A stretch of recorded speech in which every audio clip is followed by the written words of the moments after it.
घर में जहाँ हम रहते थे और हमारी जो इंचार्ज दीदी थी किरण दीदी, वो बड़ी रंगीन ख्यालों की थी और उनको टीवी देखने का बहुत शौक था। सारी रात वो टीवी देखती थी और जो भी सास बहू के और जो भी सीरियल आते हैं वो फिल्में और भी जो कुछ टीवी में आता है वो सब कुछ देखती थी।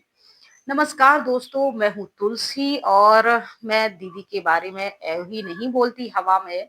दरअसल हमारी दीदी में ब्रह्मा कुमारी से रिलेटिव कोई भी क्वालिटी ऐसी नहीं थी, कोई भी ऐसी श्रीमत नहीं थी जिसको वो फॉलो कर रही थी। अब मैं कौन होती हूँ उनको जज करने वाली कि वो उनमें क्या कमी थी, क्या अच्छाई थी। तो मैं कोई जज नहीं कर रही हूँ। जो देखा सुना है और जो नियम मर्यादाएं मुझे सिखाई गई थी, मैं उनको भी देखती थी। उनके अंदर ये सब कुछ नहीं था। यहाँ कहा जाता है सिनेमा यानी पाप की माँ, सीन सिन यानी पाप और माँ। तो अगर आप सिनेमा देखते हैं, गाने सुनते हैं फिल्मी दुनिया के और आप टीवी सीरियल सास बहू के नाटक देखते हैं और फिल्में देखते हैं हीरो हीरोइन की लव स्टोरी वाली और मार धाड़ वाली विलन वाली, तो इस तरीके से इन सब चीजों में काम वासनाओं से रिलेटिव दृश्य दर्शाए जाते हैं ज्ञान के अकॉर्डिंग। दुनिया में ये सारी चीजें गलत नहीं मानते हैं, सब परिवार बैठ के आराम से देखते हैं। भले ही उसमें हीरो हीरोइन पुराने जमाने की हो, जैसे हम आपके हैं कौन मूवी है और विवाह है और भी पारिवारिक मूवियां जो हैं जिसको परिवार बैठ के देखा करता था। उसमें भी कुछ पति पत्नी के रोमांटिक सीन तो दर्शाए ही जाते थे जिन्हें गलत नहीं माना जाता है समाज दुनिया में। लेकिन ज्ञान की मर्यादा कहती थी कि अगर आप सिनेमा देखने के शौकीन हैं, फिल्मी गाना सुनने के शौकीन हैं, टीवी सीरियल सास बहू या फिर पति पत्नी और वो वाले जैसे सीरियल देखने के शौकीन हैं, तो आपका मन चंचल है।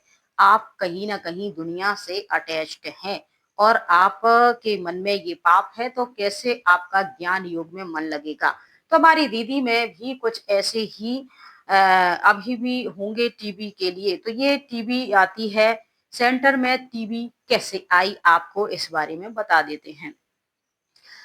तो हमारी जो इंचार्ज बहन जी थी, जब मधुबन में नया नया जब ब्रह्मा कुमारी सिस्टर शिवानी ज्ञान में आई थी, तो उन्होंने अपना एक चैनल आस्था चैनल पे उन्होंने awakening with Brahma Kumari program शुरू करा था और वहीं से उनकी एक अलग पहचान बनी थी। वहीं से उन्होंने जो ब्रह्मा कुमारी में एंट्री करी और ब्रह्मा कुमारी का पद धारण किया, तो उन्होंने अपना एक क्लास देना शुरू किया।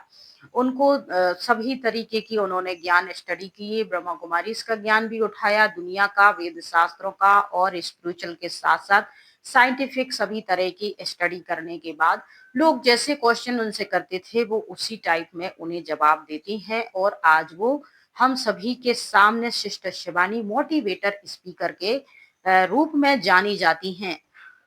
तो ये अवेकनिंग विथ ब्रह्मा कुमारी जो एक प्रोग्राम शुरू हुआ था और फिर दीदी ने कहा क्लास में, टीवी पर भी ये आस्था चैनल पे पहले आता था, फिर एक खुद का ही चैनल शुरू हुआ अवेकनिंग विथ ब्रह्मा कुमारी। तो दीदी ने सभी क्लास में जो भी भाई बहन थे उनसे कहा कि देखो अपने जो प्रोग्राम हैं वो टीवी पे आते हैं, पहले आस्था चैनल पे थोड़ा बहुत बाबा के गीत आते थे, एक आध कुमार कुमारी का वहाँ एक आध घंटे का क्लास आता था, फिर संस्कार चैनल पे फिर खुद का चैनल हो गया था। तो दीदी ने ये लॉजिक दिया कि देखो हमारे सेंटर पे टीवी नहीं है और मधुबन के अच्छे अच्छे कार्यक्रम आते हैं, अमृत वेला हम डायरेक्ट उसमें देख सकते हैं और जो भी क्लासेस वगैरह आती हैं, स्टोरी आती हैं, अलग अलग दीदियों के अलग अलग राज्य के सेंटरों के अनुभव भी हम सुन सकते हैं। तो क्लास के छोटे जो भी नए भाई बहन होते हैं या पुराने भी होते हैं, तो दीदियों के प्रति जो भाई बहनों की आस्था विश्वास होती है वो हाई लेवल की होती है। आज देखिए मैं अपने सेंटर की अपनी दीदी के बारे में बातचीत करती हूँ तो भी बहुत सारे लोगों को ना बुरा लगता है। तो जो यहाँ के जो फॉलोअर्स होते हैं, जो ज्ञान सुनने के लिए जाते हैं, इनको जिज्ञासु भी कहते हैं, उन्हें भाई बहन भी कहते हैं, आत्माएं भी कहते हैं, जो भी जिस सेंटर पे जैसा बोलते हो। तो भाई बहन कहते हैं, आते हैं हमारे यहाँ क्लास करते, स्टूडेंट भी कहते हैं, भगवान का विद्यार्थी भी कहते हैं और कहते हैं ईश्वरीय विश्वविद्यालय है और यहाँ पढ़ने के लिए छोटे बच्चे, बूढ़े, जवान, स्त्री, पुरुष, भाई, बहन, पति, पत्नी, तमाम रिश्तेदार यहाँ आते हैं, बैठते हैं, ज्ञान सुनते हैं। और जब ये यहाँ का ज्ञान सुनते हैं तो इनको एक बात बताई जाती है कि हमारी ये संस्था ब्रह्मा कुमारी इंटरनेशनल संस्था है और पूरी दुनिया में ये जो ब्रह्मा कुमारियां हैं ये देवियां हैं और ये ज्ञान गंगाएं हैं। और ये ज्ञान गंगाएं हर शहर, छोटे बड़े गांव शहर में ज्ञान की प्रवाह धाराएं बहा रही हैं, जहां आप सब इसमें डुबकी लगा लगा कर ज्ञान स्नान कर करके अपना पवित्र जीवन बना रहे हो और आप सतयुग के राजा महाराजा बनोगे। तो इनके मन में दीदियों के प्रति इतनी भावना, अब चाहे इनके सेंटर की दीदी हो, चाहे दुनिया के किसी भी सेंटर की दीदी हो, मलाल है किसी का, मजाल है कोई कुछ कह के तो देखे। अब हम तो अपनी दीदी के साथ जो भी हमारी आर्ग्यू हुई, लड़ाई झगड़े हुए, बातचीत हुई, जो भी हमने उनमें देखा, मर्यादाओं का उल्लंघन भी, श्रीमत का उल्लंघन, सब कुछ देखा और मैं सब कुछ खुले दिल से आप लोगों के साथ शेयर करती हूँ। तो भाई बहनों को बुरा लगता है कि मैं झूठ बोल रही हूँ, ऐसा कर रही हूँ, वैसा कर रही हूँ, सदगुरु की निंदा कर रही हूँ, भगवान की निंदा कर रही, ज्ञान की निंदा कर रही, दीदियों को पाप चढ़ा रही हूँ, थोड़ा सा वगैरह वगैरह वगैरह वगैरह। तो मैं आप लोगों की ही साथी हूँ, बहन हूँ, आप लोग मीके हो, बस एक इंसान हो, चाहे आप जो भी हो, मीके हो, चाहे भाई बहन हो, चाहे आत्मा हो, चाहे जिज्ञासु, चाहे स्टूडेंट हो, चाहे देवी देवता जो भी हो, लेकिन इन सब के अलावा तुम एक इंसान भी हो, इसको मत भूलना, ठीक है ना। तो मैं भी तो आत्मा रिश्ते से भाई भाई। चलिए आते हैं तो वो सब भाई बहनों को बता देती हैं। अब सब कहते हैं हाँ टीवी आएगी सेंटर पे तो हम सब भी देखेंगे प्रोग्राम, देश विदेश का सबके अनुभव सुनेंगे। और जब ज्ञान सुनते हैं नए नए तो अच्छा लगता है, कुछ परिवर्तन आना चाहिए। तो शुरू शुरू में ये टेंशन चला था तो सभी सेंटरों पे टीवियां आना शुरू हुई, तो हमारी दीदी के मन में भी आ गया कि टीवी आना चाहिए।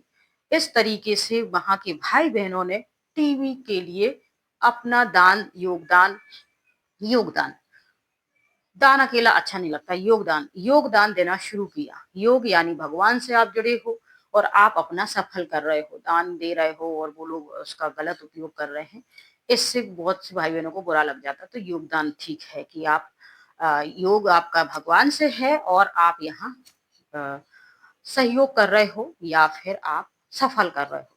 तो बहुत से भाई बहन आते हैं यहाँ सफल करते हैं और उस सफल पैसों का जो होता है टीवी आ जाता है, एक अच्छा खासा टीवी।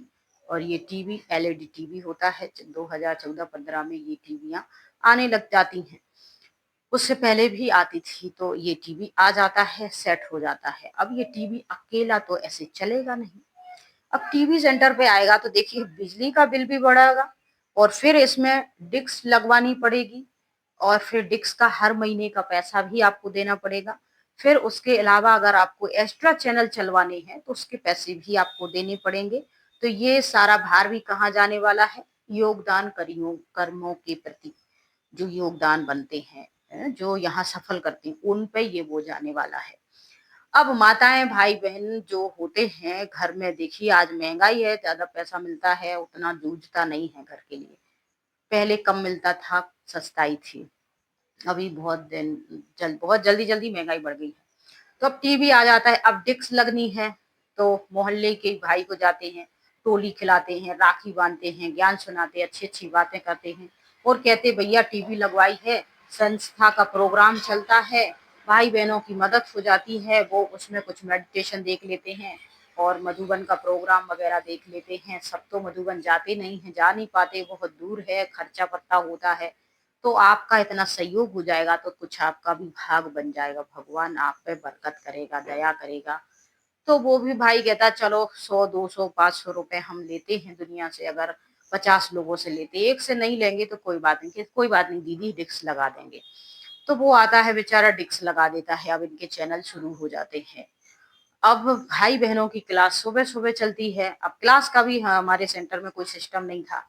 7 बजे ही की कह रहे हैं तो 8 बजे चल रही है, 8 बजे की कह रहे हैं तो 9 बजे चल रही है, कभी 10 बजे चल रही है, कभी चल ही नहीं रही है। बारिश है तो एक आध कोई छतरी लगाए, 11-12 बजे चला आ रहा है।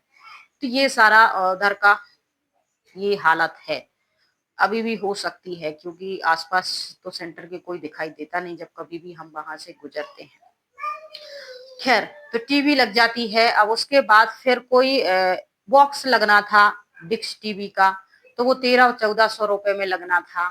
अब वो डिक्स वाला आता कहता दीदी इतने दिन से तो हम फ्री में दे ही रहे थे, लेकिन ये जो बॉक्स लगना है चैनलों का, इसका पैसा तो आपको देना ही पड़ेगा, इसमें हम कुछ नहीं कर सकते।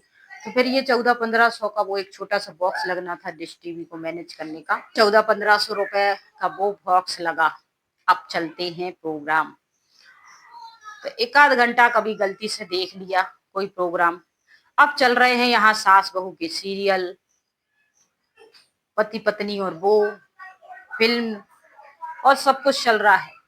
और बहन जी का तो ये हाल था कि बस बारिश का मौसम है, सर्दी का मौसम है, कहीं एक आध जगह घूम आए, कहे बाबा का प्लांट लेना है, घर बनना है, कितने भाई बहन आएंगे, सफल करेंगे, जीवन बनाएंगे, ज्ञान सुनेंगे, पवित्र जीवन जिएंगे, कितने घर गृहस्थियां सुधरेंगी, सुख शांति बरसेगी। तो इस प्रकार से ये आश्रम बनना है, कुछ दान पुण्य, एक आध पार्टी से कई वीआईपी से मिलाती थी और फिर आके आराम से टीवी देखती थी। खाना वाना के लिए हम लोग थे, साफ सफाई के लिए, सुबह से शाम तक के लिए, और इनका टीवी दिख रहा है फिर बंद कर दे। फिर रात होती थी, सब काम के बाद इनके सीरियल देखते थे, कोई गोरी काली का आता था, कोई सास बहू का, कोई गोपी वोपी वाले नाटक आते थे, इनके चलते रहते थे आराम से 1-2 बजे तक टीवी आराम से स्लो करके, कि आजू बाजू में पड़ोसियों के पास आवाज ना जाए। तो ये हाल था हमारे सेंटर में और अभी हमारी दीदी में। अब कहते हैं बहुत से भाई बहन कमेंट में कि दीदी आप भगवान को देखती, आप किसी और सेंटर पे चली जाती, आप मधुबन चली जाती, आप ऐसा कर लेती। मैं आप लोगों से यही कहती हूँ कि जितने समय भी वहां गुजारे मैंने, जितने दिन तक, कभी भी एक दिन ऐसा नहीं गया जो किसी ना किसी बात को लेके नोक झोंक ना हुई हो और स्थिति डिस्टर्ब ना हुई हो। कभी बन ही नहीं पाई वो स्थिति। इधर गाने चल रहे हैं, फिल्म चल रही है, सीरियल चल रहे हैं, कोई छोटी मोटी बात हो गई तो ताने मिल रहे हैं, कोई खाना बनाते टाइम इतना सा भी चुटकी आटा कहीं पड़ा मिल गया है तो उसमें सुनाई पड़ रही है, चाय बन रहे हैं, थोड़ी सी चाय ओपन के आ गई तो उसमें से ही कपड़े धुलाई हो रहे हैं। अब वाइट कपड़े धोने में कितनी मेहनत है, कोई दाग लगा रह गया तो उसमें ही, हाँ, बारिश आ गई कपड़े बाहर, तो माना कोई ना कोई, जैसे घरों में ना लड़ाई झगड़े के ऐसे माहौल बन जाता था, सेम वैसा ही लगा पड़ा रहता था। तो इस कहानी में फिलहाल इतना ही, और हमारे सेंटर का कारनामों में से एक और है, आगे और भी आपको एंटरटेनमेंट वाले कारनामे मिलते रहेंगे। कुछ लोग जो हैं वो चीजों को समझ पा रहे होंगे अच्छे से, नए लोग हैं उनकी मदद हो रही, पुराने भी हैं। और प्लीज आप लोग इतना दिल पे मत लिया करिए, हम भी तो आप लोगों की तरह एक भगवान के ही बच्चे हैं। अब सभी बच्चे एक रस तो होते नहीं हैं, सबके अपने अपने स्वभाव संस्कार होते हैं। अब हम जो कर रहे हैं सो हमें उसका फल मिलेगा। आप लोग उसके बारे में बोल बोल के काय को टेंशन ले रहे हो, और आप लोग क्यों हमारे जो कर्म है, कांड है, वो अपने मत्थे लगा रहे हो बोल बोल के, है ना? थोड़ा बहुत ज्ञान तो हम भी आपको बता सकते हैं। अच्छा, अपना ध्यान रखिए। जय हिंद, जय भारत, ओम शांति, राधे राधे। और जिनको मेरी राधे राधे से परेशानी है उनको भी राधे राधे।